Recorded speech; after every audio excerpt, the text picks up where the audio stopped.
자, 여러분 교재 95페이지 보시면 95페이지요. 대리의 삼면관계 나오는데 역삼각형으로 그렸잖아요.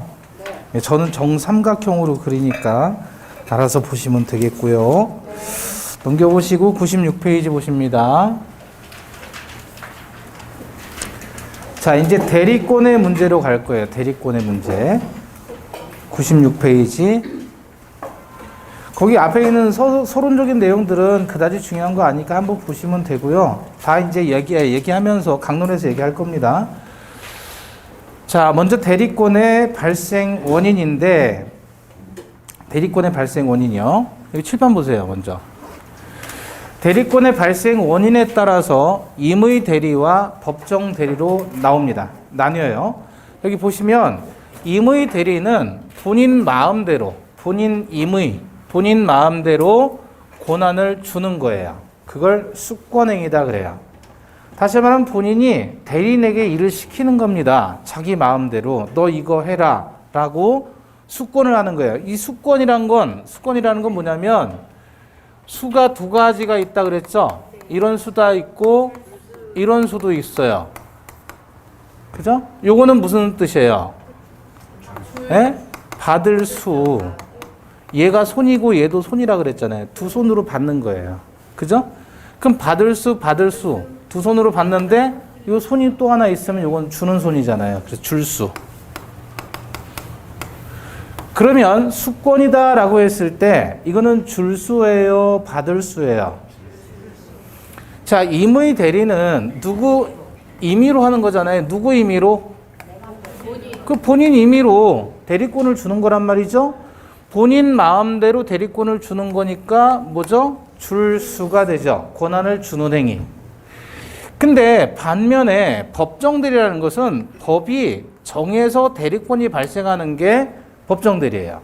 법이 정한 거예요. 어떤 경우냐면 미성년자는 제한 능력자죠. 그 제한 능력자에게는 법정 대리인이 누구예요?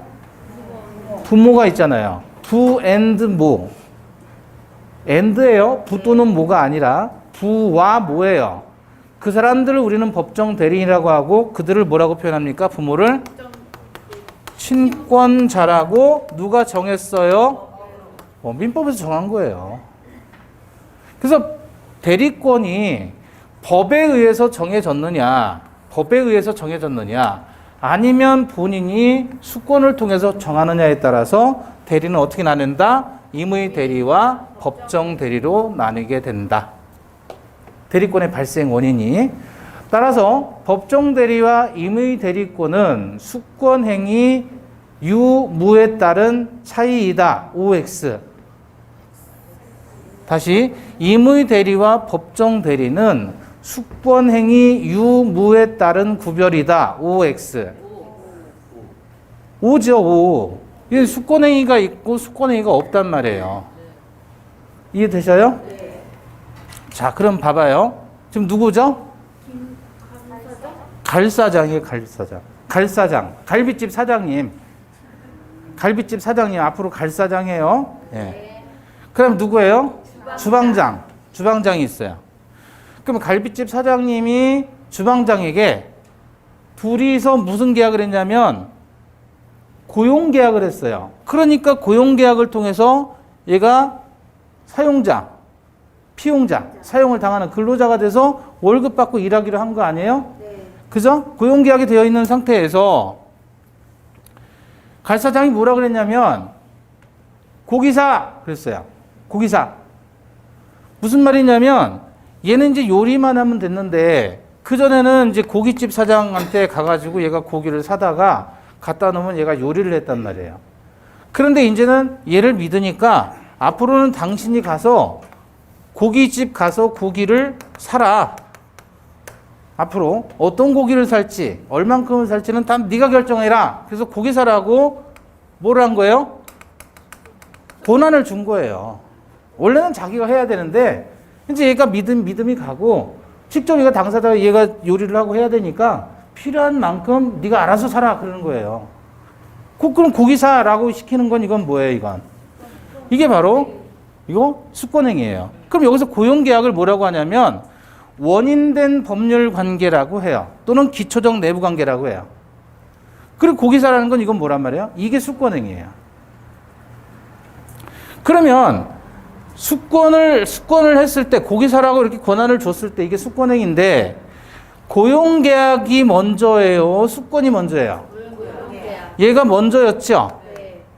고용계약을 통해서 얘한테 이제 고기사라고 시켜도 되겠구나라고 사장님이 입장에서 생각을 한 거예요. 그죠? 그래서 고용계약을 통해서 뭐가 생기니까 신뢰가 생기니까 권한을 준 거잖아요. 그럼 이게 수권행위죠? 수권행위의 원인은 뭐였어요? 고용계약이잖아요. 그래서 수권의 원인이 된 법률관계다라고 얘기를 하는 거예요. 그리고 고용계약은 얘하고 얘 둘 사이의 계약이죠? 그죠? 이거는 외부 사람이 개입된 게 아니잖아요. 근데 수권을 통해서 고기사라고 하게 되면 얘가 이제 밖으로 나가서 외부 사람과 계약을 하게 되는 거죠. 따라서 이것은 외부 관계가 되는 거고, 이 고용계약은 내부 관계가 되는 거예요. 무슨 뜻인지 아시겠죠? 다시 말하면 고용계약은 이 둘 사이의 계약일 뿐이지 외부하고는 전혀 상관이 없는 거예요. 고용계약은. 그래서 수권을 하게 되는 순간 얘가 외부로 계약을 하게 될 수 있으니까 외부 관계에 대응해서 얘는 내부 관계라고 하는 거고, 따라서 원인된 법률 관계 내지는 기초적 내부 관계, 또 학자들에 따라서 내부적 기초 관계라고도 해요. 뭐를? 고용계약을. 자, 수권은 처음부터 한 게 아니죠. 수권을 하게 된 원인이 있을 거예요. 그게 뭐였다? 고용계약이었다. 그래서 수권행위와 내부적 기초관계 또는 기초적 내부관계 또는 원인된 법률관계는 구별하셔야 된다. 질문할게요. 고용계약이 해지됩니다. 고용계약이 해지돼요. 어떤 이유로? 그러면 고기 살 수 있는 권한은 자동으로 소멸될까요? 그대로 남아있을까요? 자, 쉽게 말하면 갈사장이 주방장을 잘랐어요. 해고해버렸어요. 그 다음에 주방장은 고깃집 가서 고기 사도 되느냐 그 말이에요. 예? 안 되죠. 아니 자기가 먹으려고 개인적으로 사는 건 상관없는데 사장님을 위해서 고기를 살 수 있는 권한이 있어지냐 없어지냐 그거예요. 당연히 없어지죠. 그래서 원인된 법률관계가 종료되면 대리권은 어떻게 된다? 소멸한다. 원인된 법률관계가 종료되면 대리권은 당연히 소멸하죠. 그렇죠? 이해됐죠? 네.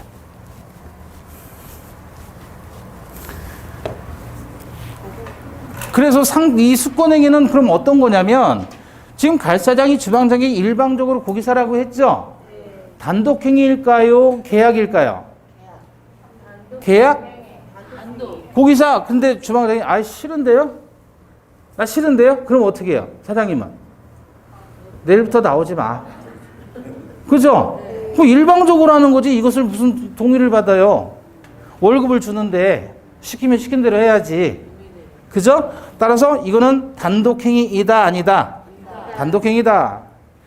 그리고 수권행위는 비출연행위라고 해요. 출연이라는 말은 자기 재산의 감소와 동시에 상대방의 재산이 증가되는 걸 출연이라고 그래요. 그런데 갈사장이 고기사라고 했을 때 이 사람의 재산이 감소되고 동시에 얘의 재산이 증가되는 건 아니죠. 그러니까 비출연행위예요. 또 얘는 방식의 제한이 있다, 방식의 제한이 없다. 없다. 그래서 불효식행위예요. 그런데 보통을 수권할 때 보통 위임장이라는 거 쓰지 않나요? 쓴다고 해줘요. 수권할 때 보통 위임장 쓰는데요. 위임장에 양식이 따로 있을까요? 없을까요? 인터넷 찾아보면. 양식이 따로 있죠? 인터넷 찾아보면.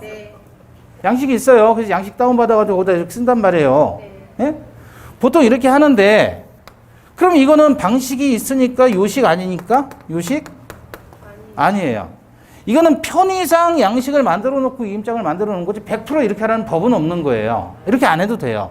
그래서 수권행위는 기본적으로 뭐다? 불효식행위다. 불효식행위. 아까 내용 증명할 때 인터넷을 보면 양식이 있다 그랬죠? 그러나 기체의량 망강하옵시며 이렇게 써도 상관없다 그랬잖아요. 의사표시만 되면 되는 거지. 다만 이양하는 거 이쁘게 해두려고 하니까 이런 양식이 돌아다닌 것 뿐이지, 이런 양식이 있다 그래서 이걸 요식행위라고 하면 안 된단 말이에요. 수권행위는 그냥 구두로 해도 상관없습니다. 불요식행위이다. 세 가지 기억하세요. 수권행위는 뭐다? 상대방 있는 없는? 있는. 아, 여기 써놨잖아요. 있는.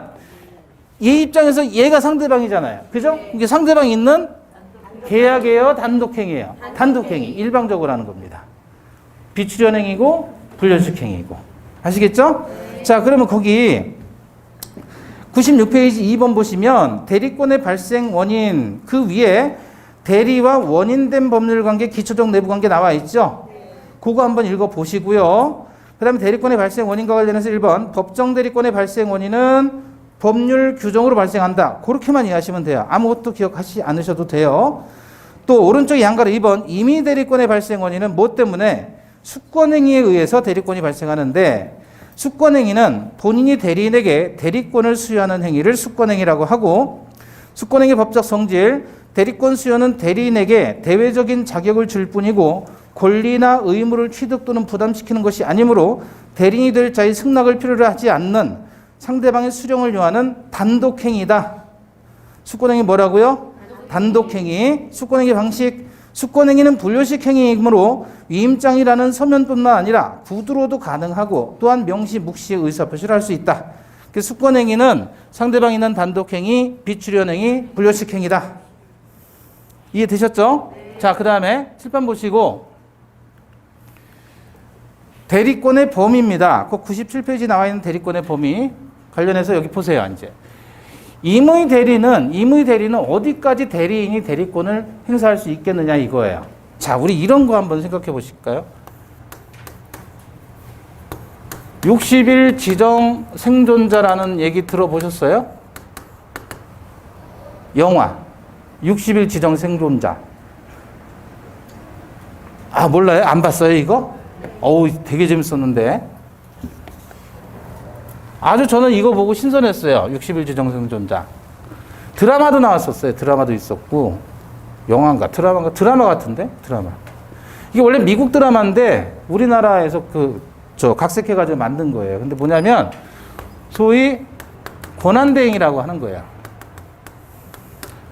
대통령이 사망을 했어요. 그러면 대통령의 역할을 해야 될 권한을 대행해야 될 사람이 있어야 될 거 아니에요. 그죠? 1순위 권한대행자 누구예요? 총리 아니에요? 네. 몰라요. 저도 오래 다 잊어버렸어요. 그래서 3순위 이렇게 쭉 있을 거예요. 예? 그런데 이제 그 60일 지정 생존자에서는 그 중에 무슨 장관이 다 죽고, 폭탄 테러 때문에 다 죽고, 이 사람이 이제 권한대행을 하게 되는 그런 스토리예요. 스토리가. 자, 그러면 이제 이 얘기를 왜 하냐면, 권한대행이다라고 했을 때, 원래는 대통령이 해야 되는데, 대통령이 해야 될 그 행위에 사망했잖아요. 뭐 했죠? 유고됐잖아요. 유고. 그러면 이렇게 유고 시에 권한을 대행하는 사람은 대통령 아니죠? 대통령의 권한을 대신해야 될 사람이죠? 그죠? 그럼 이 사람은 어디까지 대행할 수 있느냐 그거예요. 어느 범위까지 대행하느냐 그거예요. 그래도 회사도 봐요. 회사에 오너가 있어요. 오너가 A라고 해봐요. 근데 오너가 예를 들어 해외 출장을 갔어요. 그러면 이 오너 대신할 수 있는 B라는 사람이 대행으로 앉혀놓고 그래야 이 회사는 잘 돌아갈 거 아니냔 말이에요. 그럼 얘는 대행이에요. 대행. A를 대신하는 사람이에요. 그럼 얘는 어느 범위까지 사업을 추진하고 일을 해야 되느냐, 어느 범위까지 자기가 결제를 해야 되느냐 그거예요.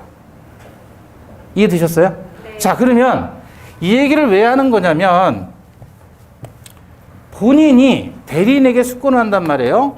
본인이 대리인에게 수권을 해요. 자, 갈사장이 주방장에게 수권을 해요. 내가 당장 한 달 정도 해외에 있을 거니까 당신이 좀 가게 좀 맡아서 잘 운영해줘. 이렇게 해서 두리뭉실하게 얘기하고 갔단 말이에요. 그럼 얘는 어디까지 자기 마음대로 할 수 있느냐 그거예요. 그게 바로 대리권의 범위예요. 아시겠죠? 그래서 일정 범위 내에서는 대리인이 스스로 해도 되지만 어떤 범위에 해당하는 건 대리인이 해서는 안 되는 것도 있지 않겠느냐. 그걸 미리 나눠놓은 거예요. 자, 그렇다면 임의 대리는 일단은 수권행위를 해석해서 어디까지 대리행위를 할 것인지를 결정하는 겁니다. 수권행위를 해석해서. 여기서 말하는 수권행위는 맡아서 잘 운영해 주어 그랬단 말이에요. 그럼 얘는 운영만 하면 되는 거죠? 운영하려면 어떻게 돼요? 고기를 구입해야 되겠죠? 요리해야 되겠죠? 판매해야 되겠죠? 근데 본인 소유 부동산을 담보로 대출받으면 될까요? 안 될까요? 그건 아니죠. 잘 운영해달라고 그랬지 왜 대출받아서 쓰라고 한 건 아니잖아요. 그죠? 이런 범위는 오버하는 거예요. 자, 이런 거를 어디까지 해석하느냐? 결국 수권행위를 해석해야 된다. 예컨대 매매계약 체결하라고 대리권을 줬단 말이에요. 본인이 대리인에게 매매계약해도 된다라고 내 부동산 매매해도 된다라고 대리권을 줬다면 중도금이나 잔금을 수령해도 될까요? 본인 소유 부동산을 을에게 야, 네가 팔아라 이 부동산을. 그럼 얘가 상대방과 매매계약을 해가지고 돈을 받아요. 중도금, 잔금을. 그래도 돼요? 되잖아요. 아, 이런 수령할 수 있는 것은 당연한 거 아니냐. 등기해도 되는 건가요? 네. 소유권 이전 등기를 이렇게 해줘도 되는 거예요? 네. 얼마든지 가능하잖아요. 그거는 그 매매계약 체결에 관련된 내용들이니까 다 가능하다. 근데 본인이 예금계약을 체결하라 라고 했단 말이에요. 예금계약 체결해라. 내 이 통장에 있는 돈을 가지고 은행에 예금해라 라고 했는데 담보로 대출까지 받아요. 그건 되겠어요? 범위를 넘어선 거죠. 네. 이때 봐봐요. 매매계약 체결에 대리권을 줬다면 본인이 자기 소유 부동산을 을에게 매매하라 라고 대리권을 줬어요. 그러면 얘가 청약을 할 거 아니에요. 팔겠다. 그리고 상대방이 승낙의 의사표시를 하겠죠. 그리고 계약금을 줄 거 아니에요. 계약서 쓰면서. 그럼 계약금을 이렇게 줬다 그러면 얘 입장에서는 계약금을 받는 거죠. 받는 거니까 이런 것들을 뭐라 그래요? 수동대리 그래요. 받는 것을. 의사표시를 청약을 하잖아요. 그럼 대리인이 상대방에게 하는 거죠. 이런 거를 능동대리라고 하는 겁니다. 대리인을 기준으로 해서 의사표시가 상대방에게 되는 것은 능동, 상대방으로부터 받는 것은 수동, 내지는 수령대리라고 기억하셔도 돼요. 대리 종류가 대리인이 의사표시를 하는 형태의 대리는 능동, 의사표시를 받는 형태의 대리는 무슨 대리? 수동대리. 자, 그래서 거기 대리권의 의 96페이지 보시면 대리권에 의해서 대리권이란 타인이 본인의 이름으로 의사표시를 하거나 밑줄 의사표시를 하거나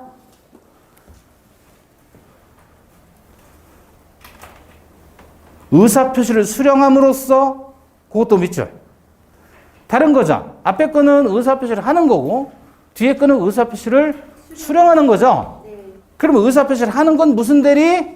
능동대리. 수령하는 것은 수동대리. 그렇게 얘기를 하는 거예요. 아시겠죠? 네. 그래서 대리를 정의할 때 이렇게 의사표시를 하거나 수령함으로써 직접 본인에게 법률 효과가 생기게 할 수 있는 법률상의 지위나 자격 이렇게 얘기를 하는 거예요. 그래서 다시 91페이지를 한번 가보시면 91페이지 양거래 1번 의의에서 동그라미 1번 대리라 함은 뭐라 그랬죠? 타인이 본인의 이름으로 법률행위를 하거나 능동대리 또는 의사표시를 수령함으로써 수동대리. 그쵸? 그러니까 아까 읽을 때는 능동대리, 수동대리는 사실 안 읽었어요. 읽어도 느낌이 없었는데 지금 요거 설명드리고 나니까 그게 보이잖아요. 이해되시죠? 그러니까 아는 만큼 보이는 거예요. 아는 만큼 공부는. 그전에는 그냥 무시했단 말이에요. 자, 왜 이 얘기를 드리냐면 매매계약 체결에 대리권을 줬잖아요. 그럼 이건 능동대리죠? 그러면 중도금이나 잔금을 수령하는 것은 수동대리잖아요. 능동대리에는 당연히 수동대리권이 포함되어 있는 거예요. 관련된 수동대리권이. 그런데 예금계약 체결의 대리권 능동대리란 말이야. 능동대리권을 줬는데 담보로 대출받아라? 이건 수동대리인데 이건 전혀 관련이 없잖아요. 그래서 안 되는 거예요. 이해되시죠? 결국 수권행위 해석을 통해서 대리권의 범위를 결정한다. 그러니까 대리인이 본인 대신 의사결정할 수 있는 범위가 어디까지냐라고 했을 때 일단 첫 번째로는 수권행위를 해석해야 되는 것이고 두 번째 해석해도 잘 모르겠다 그러면 이 기준에 따라가는 겁니다. 이게 뭐냐면 보존행위예요. 보존행위하고 그 다음에 이 밑에 이용 계량행위를 합쳐서 뭐라 그러죠? 관리행위라고 하죠. 보존행위와 관리행위 어떻게 구별하냐면 그 물건의 가치를 유지시키는 건 보존이에요. 근데 그 물건의 가치를 증가시키면 그건 관리예요. 아시겠죠? 건강관리해라 그런 의미의 관리가 아니라 민법에서 앞으로 보존 나왔다 그러면 물건의 가치를 유지시키는 거예요. 관리라는 말이 나오면 그 가치를 증가시키는 거예요. 그래서 이용 계량행위를 합쳐서 관리행위라고 얘기를 합니다. 자, 보존행위는 그 물건의 가치를 유지시키는 거죠. 그죠? 그럼 대리인이 당연히 보존행위는 무제한할 수 있는 거예요. 제한 없이. 성질 자체가 보존행위라면. 그렇잖아요. 근데 무제한으로 할 수 있다 그러면 어떤 게 보존행위냐? 예컨대 수선하는 거 있죠. 본인 소유 부동산을 수선한다. 낡아서. 소멸시효가 완성된다 그러면 본인 채권의 소멸시효가 완성되면 채권이 소멸하는데 그거를 중단시켜버리면 소멸 안 되는 겁니다. 소멸시효 중단시켜요. 또 본인이 채무를 부담하고 있는데 대리인이 그걸 변제해 주는 거예요. 그러면 채무는 어차피 갚아야 될 돈인데 그걸 차일피일 미루고 있으면 계속해서 손해배상이 생기잖아요. 그걸 막아준다는 의미에서 이것도 보존행위예요. 그럼 얘네들은 보존행위에 해당하는 성질이 보존행위에 해당하는 것들은 무제한 허용된다. 그러나 그 물건의 가치를 증가시키는 관리행위는 무조건 허용되는 건 아니에요. 이것은 성질이 변하지 않는 범위 내에서만 가능합니다. 자, 본인 소유 가옥에 본인 소유 채권인데 이자부 대여 또 본인 소유 부동산을 임대했다. 가옥의 장식 설비 또 무이자를 이자부로 금전대여했다. 어차피 무이자인데 이자로 나오면 가치가 증가되니까 이런 것들은 허용돼요. 그런데 본인 소유 예금을 주식으로 바꿔서 수익률이 높아졌다고 한들 이것은 허용되지 않습니다. 왜? 성질이 변해버리니까. 예금은 주식하고 다르잖아요. 예금은 꽉 날 수는 없는 거죠. 근데 주식은 꽉 날 수도 있는 거 아니에요. 그죠? 또 본인 소유 논을 밭으로 바꿨다. 논이 뭐죠, 논? 논이 뭐예요, 논? 밭하고 뭐가 달라요? 벼농사 짓는 게 논이잖아요. 밭은? 채소 키우는 데가 그러면 어떤 게 더 비싸요? 논이 비싸요? 밭이 비싸요? 채소, 밭이. 응? 밭이 비싸요? 논하고 밭 중에 어떤 게 비싸요? 밭이 비싸요, 지금은. 과거엔 논이 더 비싼 적도 있었어요. 네. 그거는 지금은 논에 대한 수요가 적으니까 그런 거고. 그럼 논을 밭으로 만들려면 어떻게 해야 돼요? 논을 밭으로 만들려면?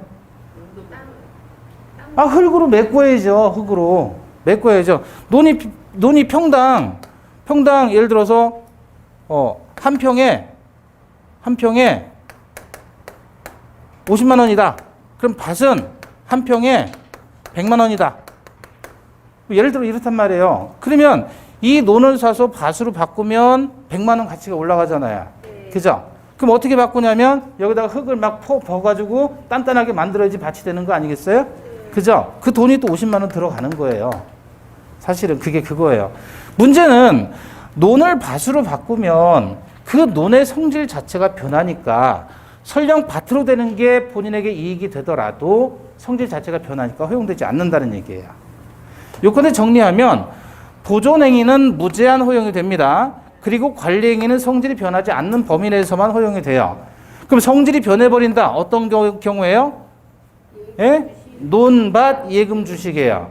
논밭 예금 주식 나오면 이건 성질이 변하는 관리행위이기 때문에 허용되지 않습니다. 당연히 그러면 뭐는 안 되겠어요? 처분행위는 당연히 본인 소유 부동산을 대리인이 지 마음대로 처분한다 이런 건 당연히 안 되겠죠. 그런데 여러분 처분행위는 당연히 안 되는데 처분이라고 했을 때 우리 민법에서 처분이라는 단어 나오면 여러분 꼭 이것까지 기억하셔야 돼요. 설정 들어가면 전부 처분이에요. 지상권 설정, 전세권 설정, 저당권 설정, 이렇게 설정이라는 단어 들어가면 그것도 민법에서는 처분에 해당하는 겁니다. 일반적으로 처분 그러면 소유권 이전만 처분이라고 생각하는데 그게 아니에요. 민법에서는 설정 들어가도 전부 처분이에요. 아시겠죠? 네. 자, 그러면 거기 교재 98페이지를 한번 보셔요. 대리권의 범위가 불분명한 경우에는 어떻게 되느냐? 보존행위는 표로 나와 있죠? 무제한 가능하다. 이용 계량행위를 합쳐서 무슨 행위? 관리행위라고 하는데 물건이나 권리의 성질을 변하지 않게 하는 범위 내에서만 가능하고 처분행위는 어떻게 된다? 안 된다 그랬죠? 그럼 처분행위는 어떤 게 있느냐? 오른쪽에 보면 매매행위, 담보 설정하고 금전 채용하는 경우, 이행기가 도래하지 않은 채무 변제, 예금 주식이나 사채로 바꾸는 거, 경작지를 택지로 밭을 논으로 바꾸는 거, 이거 다 안 된단 말이에요. 그러면 자, 정리해 보시면 다음 중 대리인이 할 수 있는 경우가 아닌 것은, 대리인이 할 수 없는 경우는, 그럼 어떤 걸 기억하시면 되냐면 논, 밭, 예금, 주식, 처분행위 세 가지에 못한다. 나머지는 다 된다. 그럼 다 되는 거 어떤 거냐면, 자, 보존행위 봐봐요. 오른쪽 오른쪽 보존행위 무제한 가능 그 옆에 재산의 가치를 현상 그대로 유지하는 행위로서 가옥의 소선, 소멸시효 중단, 미등기 부동산의 등기, 기한이 도래한 채무 변제, 부패하기 쉬운 물건의 처분. 아, 이거 처분 들어가는데 여러분 봐. 부패하기 쉬운 물건은 내비두면 부패되죠? 네. 버려야 되죠? 네. 그러니까 그걸 처분해서 금전의 가치로 유지시키는 거잖아요. 네. 그러니까 부패하기 쉬운 물건의 처분은 무슨 행위다? 보존행위다. 이용 계량행위예요. 재산의 수익을 올리는 행위로서 물건을 임대, 금전을 이자로 대여한다. 또 사용가치 또는 교환가치를 증가시키는 행위로서 무이자의 금전 대여를 이자로 하는 경우, 여기까지는 다 가능하다. 요컨대 안 되는 건 뭐다? 논, 밭, 예금, 주식, 처분행위 불허. 그렇게 정리를 하시면 되겠죠? 자, 됐어요.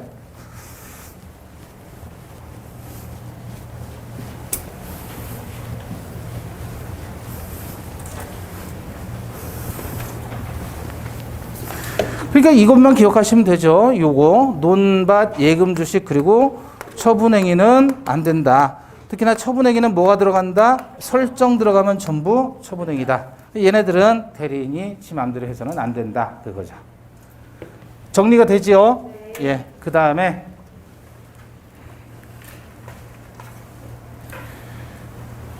자, 99페이지 보시면 이제 대리권의 제한과 남용이라는 부분이 있어요. 대리권의 제한과 남용. 그래서 99페이지 보시면 대리권의 제한 이렇게 나와 있죠. 자기계약과 쌍방대리 금지된다. 그죠? 네, 그런 내용. 그 다음에 공동대리 문제 있습니다. 7번 보시고요.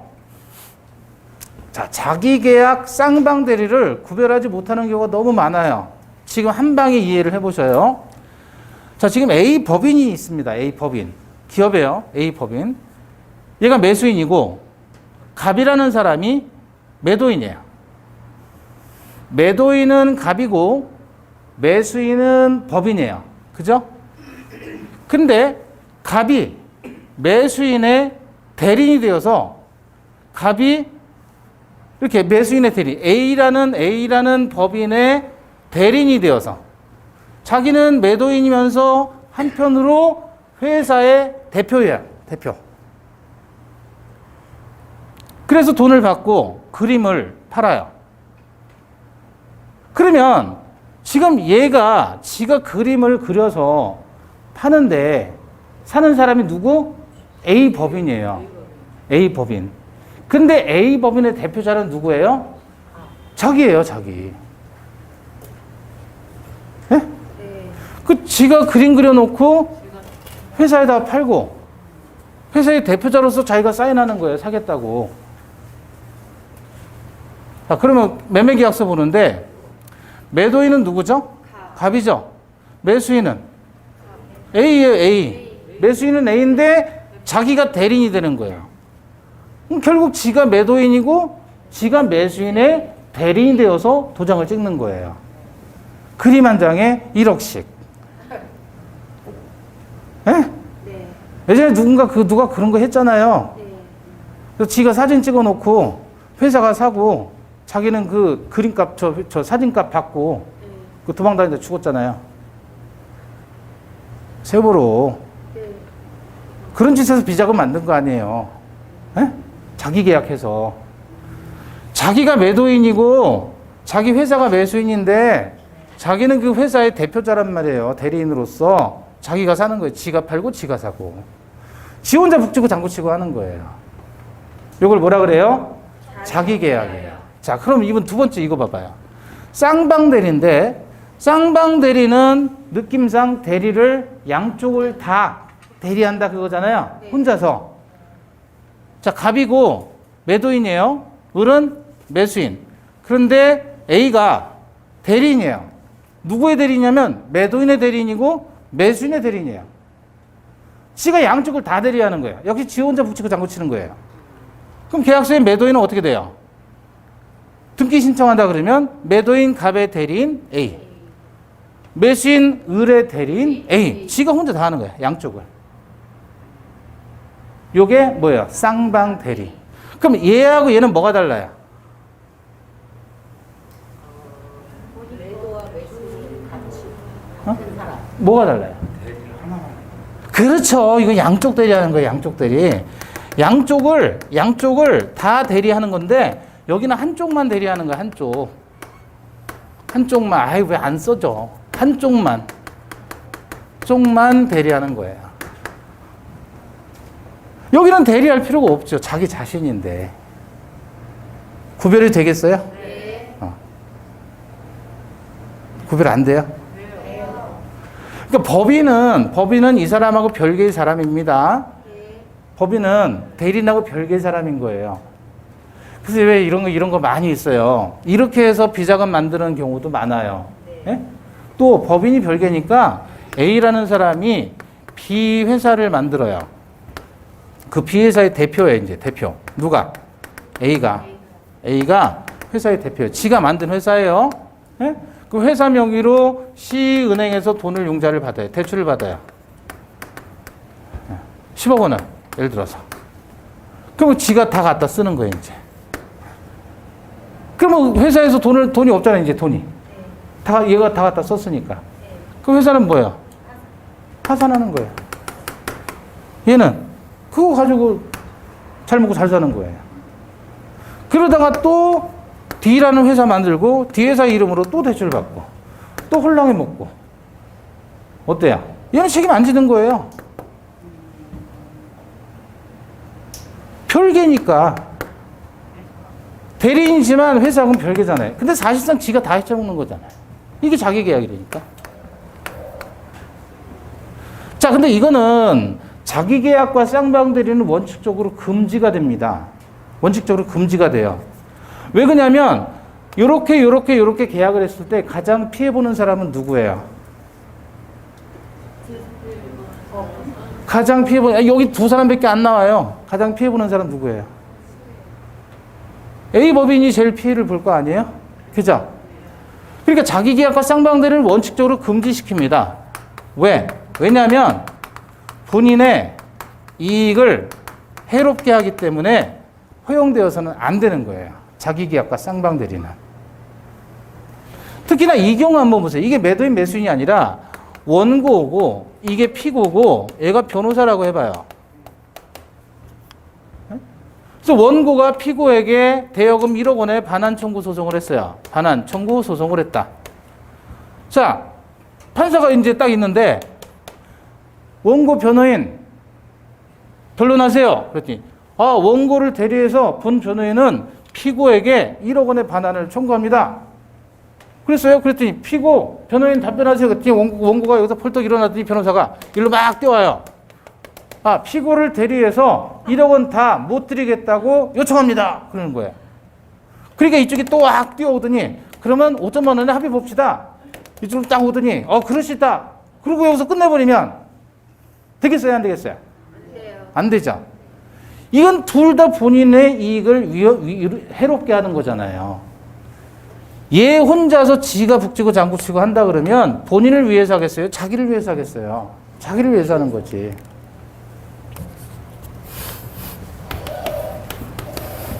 사기꾼들은 정말 사기를 잘 치겠죠. 네. 근데 이놈이 사기꾼인지 아닌지를 판단하는 방법 중에 하나가 구조를 보는 거예요. 구조. 이 사람이 속해 있는 구조를 보세요. 예를 들어서 A라는 사람이 여러분에게 사기를 치는 거예요. 1억 원을 투자해 주세요. 그러면 10배 됩니다. 라고 사기를 잘 쳐요. 말도 얼마나 잘하는지 몰라요. 사기꾼들은 말 잘하는 게 특징이에요. 그죠? 제 이때까지 만나본 사기꾼들이 많은데 다 말을 그렇게 잘해요. 그리고 눈치가 장난 아니에요. 눈치가. 저 같은 호구되기 딱 쉬워요. 저 같은 스타일은. 저는 말을 이렇게 잘하는 스타일이 아니기 때문에.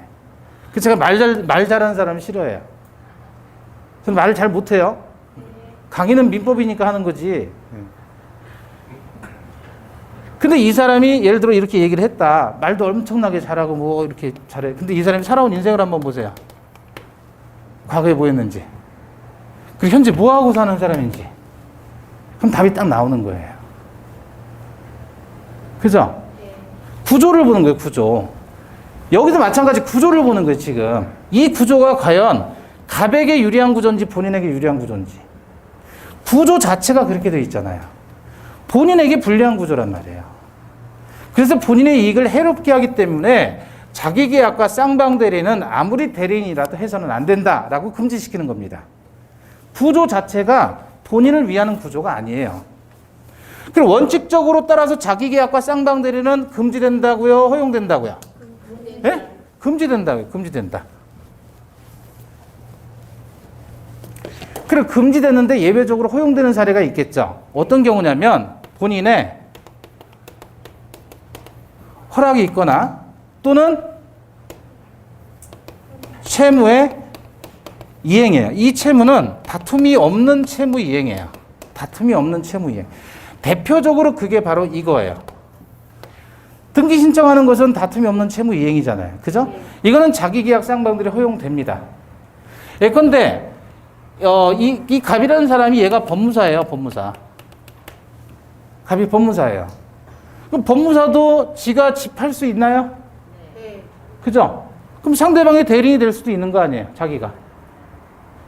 그럼 자기가 알아서 하면 되는 거예요. 어차피 이거는 다툼이 없는 채무 이행이니까.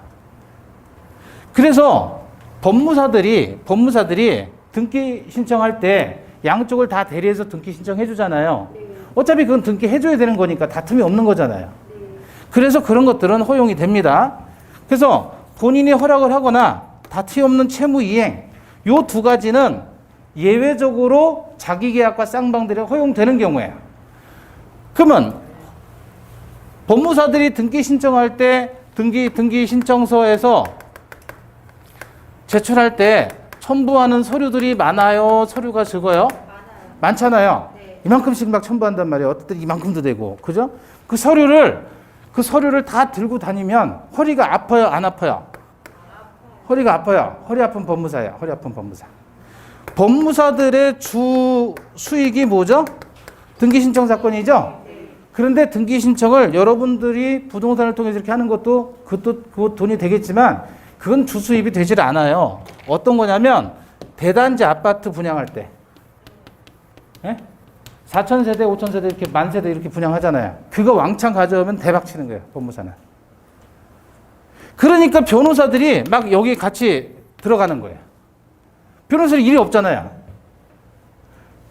지금 코로나 되니까 법무 사건도 별로 없고 변호사 사건도 더 없어요. 사람들이 좀 부딪혀야 싸우기도 하고 소송도 하고 막 하는데 안 부딪히니까 소송할 일이 별로 없는 거예요. 변호사들도.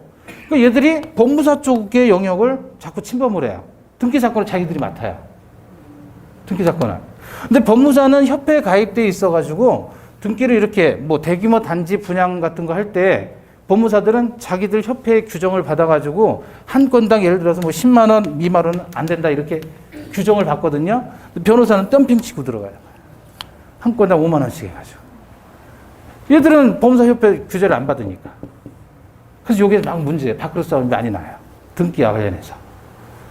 요컨대 자기계약 쌍방들이는 금지된다고요? 허용된다고요? 금지되는데 언제 허용된다고요? 허리 아픈 법무사. 허리 아픈 법무사. 등기 신청 몇 천 건 하면 허리 아파요. 들고 다니려면. 허리 아픈 법무상. 본인의 허락이나 다툼이 없는 채무의 리행. 채무의 리행. 아시겠죠? 네. 자, 그래서 거기 보시면 99페이지에 자기계약 및 쌍방들이 금지된다 그랬죠? 자, 자기계약이란 거기 124조 조문을 보세요. 대리인은 본인의 허락이 없으면 본인을 위하여 자기와 법률 행위를 하거나 뭐예요? 조문에서 본인을 위하여 자기와 법률 행위를 하는 것, 이걸 뭐라 그래요? 자기계약. 동일한 법률 행위에 관해서 당사자 쌍방을 대리하지 못한다. 이걸 뭐라 그래요? 쌍방 대리. 자, 본문 나오고 그러나 채무에 이행을 할 수 있다. 단서 나오잖아요. 본문과 단서 나온 본문이 원칙, 단서가 예외 그랬죠. 자, 여기 보시면 자기계약이란 대리인이 본인을 대리하면서 동시에 자기 자신이 상대방이 되어 계약을 체결하는 것. 동그라미 2번 가보시면 원칙적 금지예요. 자기계약 쌍방들은 원칙적으로 금지된다. 124조 본문. 그리고 자기계약 및 쌍방대리의 경우에는 무권대리로서 본인이 추인하면 유효하다. 예외적으로 허용된다. 언제? 본인의 허락이 있거나 다툼이 없는 채무이행. 그래서 허락에서 허, 채무이행에서 이. 허리 아픈 법무사. 이렇게 써놓으세요. 허리 아픈 법무사.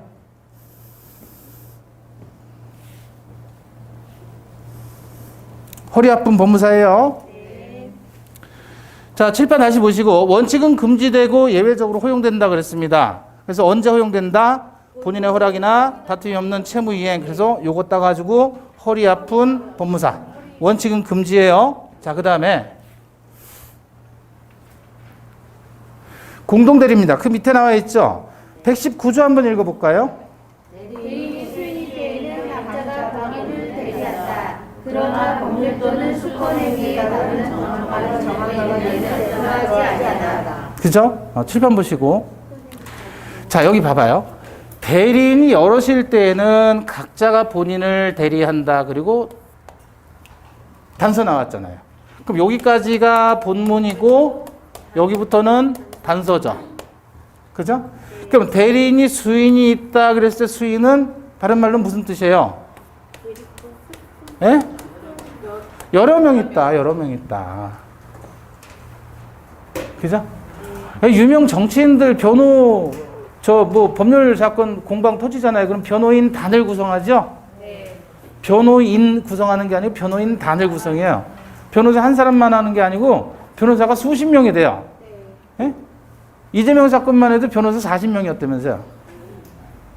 변호사 40명이 변호인 단을 구성한 거예요. 예? 네. 박근혜 사건도 그만큼 아니었는데. 그죠? 이렇게 변호인 단을 구성한단 말이에요. 그게 대리인이, 변호사가 여럿이 있을 때는 어떻게 해요? 각자가 본인 대리. 그러면 A라는 사람의 사건에서 변호인단이 100명이 있다. 그럼 100명이 각자 본인을 대리하는 거예요. 각자 본인을. 그죠? 네. 그럼 어떤 사람은 변호인단이 10명 있어요. 10명. 그럼 각자 본인을 대리해요. 자, 어떤 게 더 이길 확률이 높을까요? 훨씬 높죠. 왜냐하면 하나의 사건에서 쟁점을 이거는 100개를 뽑아낼 수 있어요. 쟁점을. 따지는 논점을 100개를 집어낼 수 있는데 이건 10개밖에 안 되는 거예요. 1인당 하나씩 맡아도. 그럼 100명의 변호인단하고 싸우려면 예를 들어 형사사건이다. 검사는 그 액수는 맞춰야 되잖아요. 못 맞춰요. 여기서 100명 투입한다 그러면 100개 논점을 한 사람당 하나의 논점이라고 하면 100개 논점을 주장할 때 여기서는 검사 10명이 그나마 1인당 10시씩 맡아서 해야 되는 거예요. 이렇게. 법률 싸움이 엄청나게 복잡해지죠. 그래서 뭐 삼성 이모 회장 같은 경우는 시세에서 2천억인가 이렇게 법률 비용으로 나갔다고 얘기하더라고요. 돈은 말로, 확실치는 않아요. 저도 들은 말로. 네. 실질적으로 한 2천억 나가고 명목사나 500억 정도 이렇게 뭐 소송 비용으로 지출했다 그러더라고요. 대박이죠? 네. 그러니까 여러분은 변호인 단을 꾸릴 수가 없는 게 더 좋은 거예요. 그죠? 네. 저나 여러분들은 변호인단을 꾸릴 수가 없어요. 그럴 사건도 없어요. 그게 얼마나 좋아요, 그게. 그죠? 감옥 갈 일도 없고. 자, 어쨌든 대리인이 여럿일 때에는 각자가 본인을 대리한다.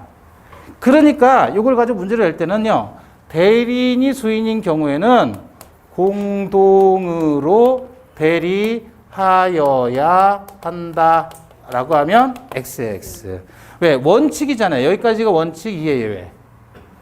그래서 단서, 본문과 단서 나오면 여기까지가 본문까지가 원칙이고 단서가 예외. 이렇게 이해하시라고 그랬잖아요. 그러니까 대리인이 여럿이라면 공동으로 대리해야 된다. 그러면 X. 각자가 본인 대리합니다. 각자. 자, 그 다음에 그래서 거기 넘겨보시면 동그라미 2번에서요. 수인의 대리인이 있는 경우에 법률의 규정 또는 수권행위 특별히 정하고 있지 않으면 원칙적으로 어떻게 해요? 단독으로 대리한다. 그래서 각자 대리가 원칙이 되고 꼭 기억하시고. 그 다음 대리권 남용입니다. 대리권 남용. 자, 여기 보셔요. 뭐라고 써 있죠? 대리권 남용. 그 옆에 상업은행이에요. 상업은행. 상업은행. 지금은 없어졌죠? 상업은행. 그 다음에 여기는 해화동 지점에 해화동 지점. 고객이에요. 이 지점장, 상업은행 해화동 지점의 지점장 대리가 김동겸이라는 사람이에요. 김동겸이라는 사람. 이 사람이 고객들과 예금 계약을 체결합니다. 근데 예금 계약을 체결하는데 예금 계약을 어떻게 하냐면 수기로 써요. 수기로. 통장을 넣으면 거기다가 입금 금액 얼마 이렇게 쓰는 거예요. 찍찍 찍히는 게 아니고. 80년대 사건이에요. 수기식의 통장을 쓰고 그 다음에 보통 다른 은행에서는 뭐 5%, 7% 이렇게 주는데 여기는 20% 이자율을. 그리고 특정인과만 거래를 해요. 아무나 하는 게 아니고 비밀번호가 적힌 내용의 그 비밀번호를 쓰고 그걸 제출하면 이제 지점장이 나와가지고 VIP실로 끌고 가서 거기서 쓰는 거예요. 자, 이런 예금을 했다. 그럼 이게 이렇게 특정인과만 거래하고 높은 이율을 주고 통장도 수기식으로 은행에서 찍히는 게 아니고 직접 손으로 쓰는 그런 통장을 썼단 말이죠. 그럼 그렇게 해서 예금 계약 체결했는데 그 예금을 받아서 그거를 상업은행 본인 계좌로 입금한 게 아니고 얘가 어디를 줬냐면 명성그룹에 사채를 조달해 준 거예요. 소위 이게 명성사건이라고 하는 거예요. 80년대 명성사건 하면 무진장 유명한 사건이에요. 그 당시에 명성그룹은 어떤 그룹이었냐면 골프장을 운영을 하는 사업을 했어요. 근데 지금 이제 2020년대 현재 보면 세계적인 골프 브랜드가 많잖아요. 근데 국산 브랜드가 별로 없죠. 만약에 이 명성그룹이 그대로 존재했다면 세계적인 골프 브랜드로 성장했을 거예요. 근데 이제 명성그룹의 회장한테 소위 빛나리 누군지 아시죠? 네. 참 오래 살았어요. 그죠? 나쁘지 그렇게 했는데. 이 빛나리의 장인 손자 아버지가 너 내 땅을 사라. 너 골프장 사업한다며. 내 땅을 사면 어떻겠냐? 장인이 빛나리의 장인이 골프장을 너 사업하니까 내 땅을 사가지고 내 산을 사가지고 골프장 사업해라 라고 제안했는데 감히 거절을 한 거예요. 감히. 아니 대통령의 장인이 손자아버지가 후의를 베풀어서 비자금 좀 마련해 보려고 했는데 이놈이 감히 그냥 이렇게 한 거예요. 근데 그 당시 80년대만 해도 사채 시장이 주식을 통해서 이렇게 뭐 자금을 모으고 그런 시장이 아니었단 말이에요. 다 이런 식으로 했어요. 다 이런 식으로. 근데 그걸 가지고 얘한테 안 갚음을 한다고 이걸 털은 거예요. 털어서 보니까 지금 이 명성그룹에서 돈이 이렇게 사채를 조달한 걸 가지고 횡령으로 집어넣은 거예요. 정권의 미부분이 이렇게 되는 거예요. 대기업도. 그래서 한 방에 날아갔어요. 한 방에 날아가니까 이자가 들어와야 안 들어와요? 안 들어오죠? 그럼 고객들이 야 내놔. 너희들 대리인이 대리행위를 했고 우리는 입금을 했으니까 본인 네가 책임을 져야 된다. 효과가 본인에게 귀속되지 않느냐. 따라서 예금을 반환하라 라고 예금 반환 청구 소송을 제기한 거예요.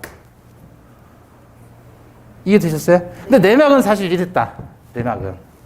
그래서 멀쩡한 기업을 이렇게 날려버린 거예요. 빛나리가. 자, 그러면 이 경우에 대리권 남용이란 뭐냐면 대리인이 본인을 위해서 대리행위를 해야 되는데 대리인 자기 혹은 영성그룹 제3자의 이익을 위해서 대리행위를 했다 그거예요. 그거를 뭐라고 하는 거예요? 남용이다 이렇게 표현하는 거예요. 대리인은 본인을 대신해서 대리행위를 해야 되는데 그게 아니라 대리인 자기, 대리인 자신 또는 제3자, 본인이 아닌 제3자의 이익을 위해서 대리행위를 했을 때 이것을 우리는 남용이라고 하는 거고 남용하더라도 이것은 권한 있는 자의 대리입니다. 그래서 유권 대리에 해당하고 본인에게 효과 귀속되는 게 원칙이에요. 다만 여기에 대해서 우리 민법이 규정이 없어요. 민법에 대리권이 남용됐을 때 어떻게 하다라는 규정이 없단 말이에요. 그래서 우리 판례는 어떻게 했냐면 이 사건은 판단을 해야 되니까 비진의 표시 보면 비진의 표시는 원칙의 유효, 예외, 상대방이 빚이라는 사실을 알았거나 알 수 있었을 때 무효다. 그런 거 있었잖아요. 그 비진의 표시에 단서 조항을 유추 적용해서 해결을 했습니다. 고객들이 비정상적인 거래라는 사실을 알았거나 알 수 있었을 때는 효과 귀속되지 않는다. 따라서 무효 이렇게 판시를 한 거예요. 그럼 반환 청구할 수 없다 이렇게 된 거예요. 왜냐면 이게 정상적인 형태의 거래가 아니었잖아요. 그죠? 전 지점에서 다 거래하는 것도 아니고 해화동 지점에서만 그것도 암호로 비밀번호를 써가지고 비밀번호를 아는 사람하고만 거래를 했다. 일단 수기식 통장이 제일 문제가 되는 거죠. 자, 이게 명성사건 소위 대리권 남용입니다. 그래서 100페이지 보시면 의 대리인이 자신이나 제3자 이익을 얻기 위해 본인을 대리해서 법률행위한 경우 즉 대리인의 배임적 행위를 대리권의 남용이라고 한다. 이거 일본 말로 뭐라 그럴까요? 대리권 남용을. 일본 말로는 삥땅이라고 그래요. 삥땅. 삥땅 치는 거예요. 대리인이 삥땅 쳤다. 자, 이 대리권 남용 시 민법 제107조 1항 단서를 유추 적용한다. 즉 진위 아닌 의사표시가 대리인에 의해서 이루어지고 그 대리인의 진위가 본인의 이익이나 의사에 반해서 자기 또는 제3자의 이익을 위한 배임적인 것임을 그 상대방이 알았거나 알 수 있었을 경우에는 민법 제107조 1항 단서 유추 해석상 그러니까 107조 1항 단서를 유추 적용한다 그거예요. 대리인의 행위는 본인의 대리 행위로 성립할 수 없으므로 본인은 대리인의 행위에 대해서 아무런 책임이 없다. 따라서 무효이다 그겁니다. 아시겠죠? 네. 자, 그 다음에 오른쪽에 보시면 대리권의 소멸입니다. 대리권 소멸 사유.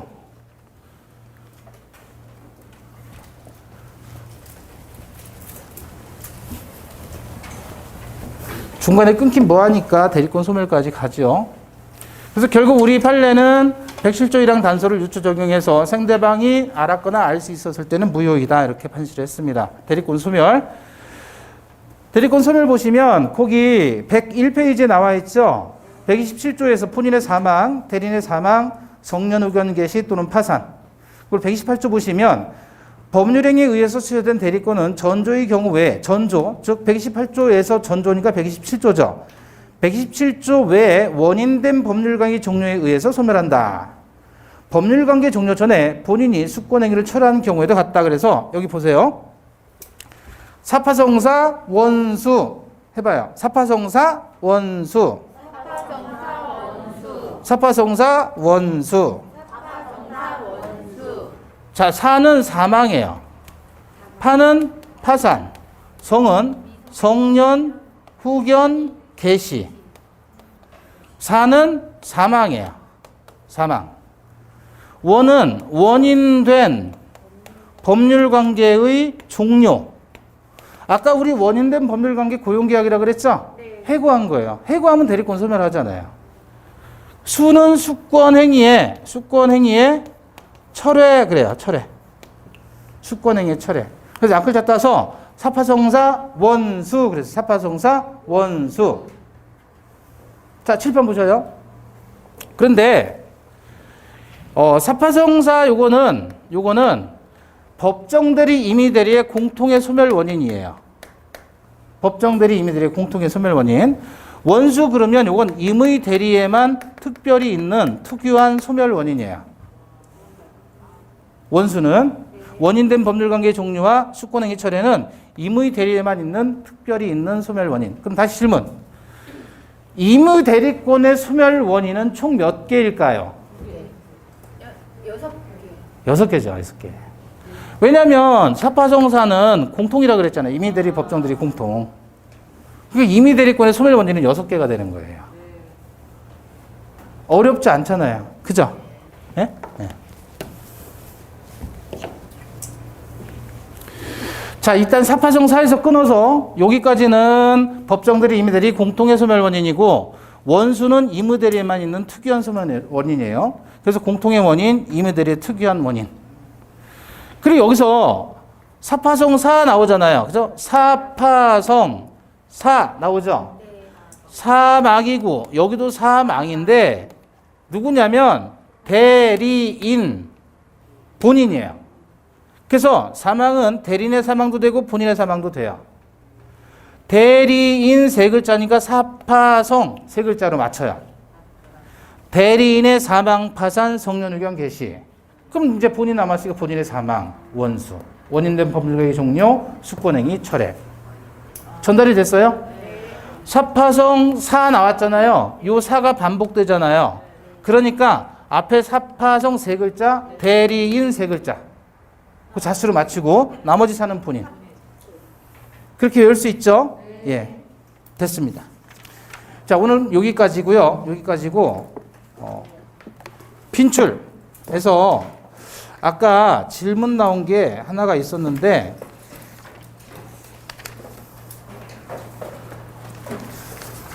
음, 314페이지 보시면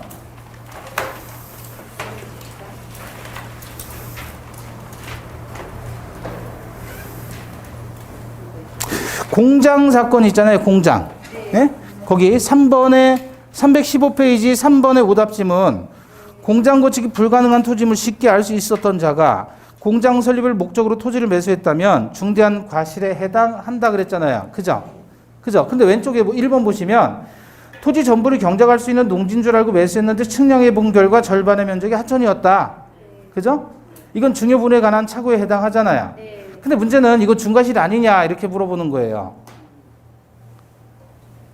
아니 하천이 절반의 면적이 하천이었는데 이게 중대한 과실이 아니겠느냐라고 물어보는데 그럴 수도 있지만 공부하실 때는 이 하천의 문제 또 토지 전부를 경작할 수 있는 농지인 줄 알고 매수했는데 절반의 문제가 하천이었다 그러면 이것은 법률행위 내용의 착오 중에서 중요 부분 이냐 아니냐가 논점이지 중대한 과실이 있느냐 없느냐가 논점이 아니에요. 이건 이미 중대한 과실이 없다라고 판정이 난 거예요. 그걸 전제로 해서 논점만 제공해 준 거예요. 그럼 뒤집어서 공장 사건에서는 이거는 중요 부분 이냐 아니냐에서 이미 중요 부분에 대한 판단이 있는 거예요. 그건 논점이 아닌 거예요. 문제는 중대한 과실이냐 아니냐에 대해서만 논점으로 부각시킨 판례예요. 그럼 여기서는 그럼 공장 사건 보면서 이거 내용의 착오인가 중요 부분의 착오인가 동기의 착오인가 이렇게 의문을 품을 수도 있잖아요. 근데 그거 품지 마시라고요. 그냥 이거는 그것만 보시면 되는 거예요. 판례는. 본인이 자꾸 사건을 막 만들어서 엮어가면 끝도 없어요. 그러면 총칙부터 민사특별과까지 다 연결할 수 있어요. 민법은. 그래서 논점 하나만 가지고 얘기하시면 되는 거예요. 아시겠죠? 네. 설령 그런 마음이 들더라도.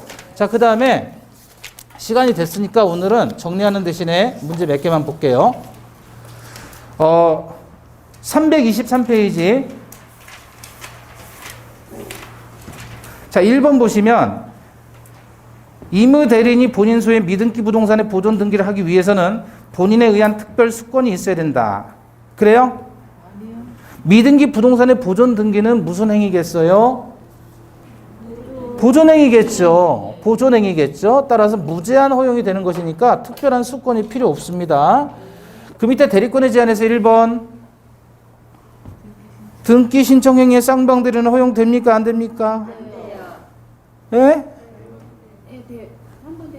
아까 다툼이 없는 채무의 이행에서 등기 신청이 대표적인 거라 그랬잖아요. 그거는 허용된다, 안 된다? 된다. 2번 보시면 대리인은 본인의 금전 채무가 기한이 도래한 경우 대리인은 본인의 허락 없이 그 채무를 변제하지 못한다. 채무 변제는 보존행위니까 허용된다 그랬어요. 안 되는 거 기억해 보세요. 어떤 거예요? 논, 밭, 예금, 주식, 처분행위 안 된다 그랬죠? 그거 빼면 다 되는 거예요.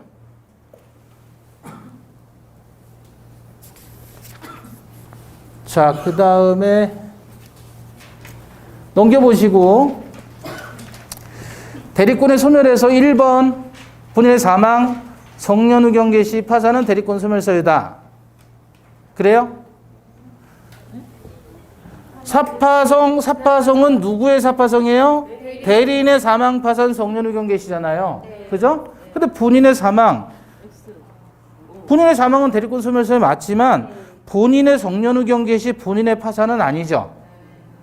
대리인의 성년 후 경계 시 대리인의 파산이죠. 틀렸죠? 예.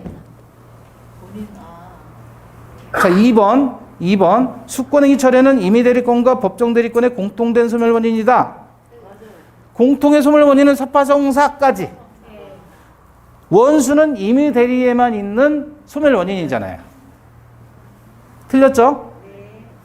3번. 원인된 법률 관계가 종료하기 전에는 본인은 수권행위를 철회해서 임의 대리권을 소멸시킬 수. 자, 여러분 봐봐요. 원인된 법률관계 종료라는 것은 아까도 얘기했지만 고용계약이 깨진 거고, 수권행위의 철회는 고기사라고 해서 고기사로 관련돼 사치마 그러면 그게 철회란 말이에요. 수권행위 철회. 그래서 철회해도 대리권은 소멸하잖아요. 따라서 소멸시킬 수 있다 그래야죠. 되셨죠? 자, 오늘 내용 여기서 마치겠습니다. 수고하셨습니다. 감사합니다.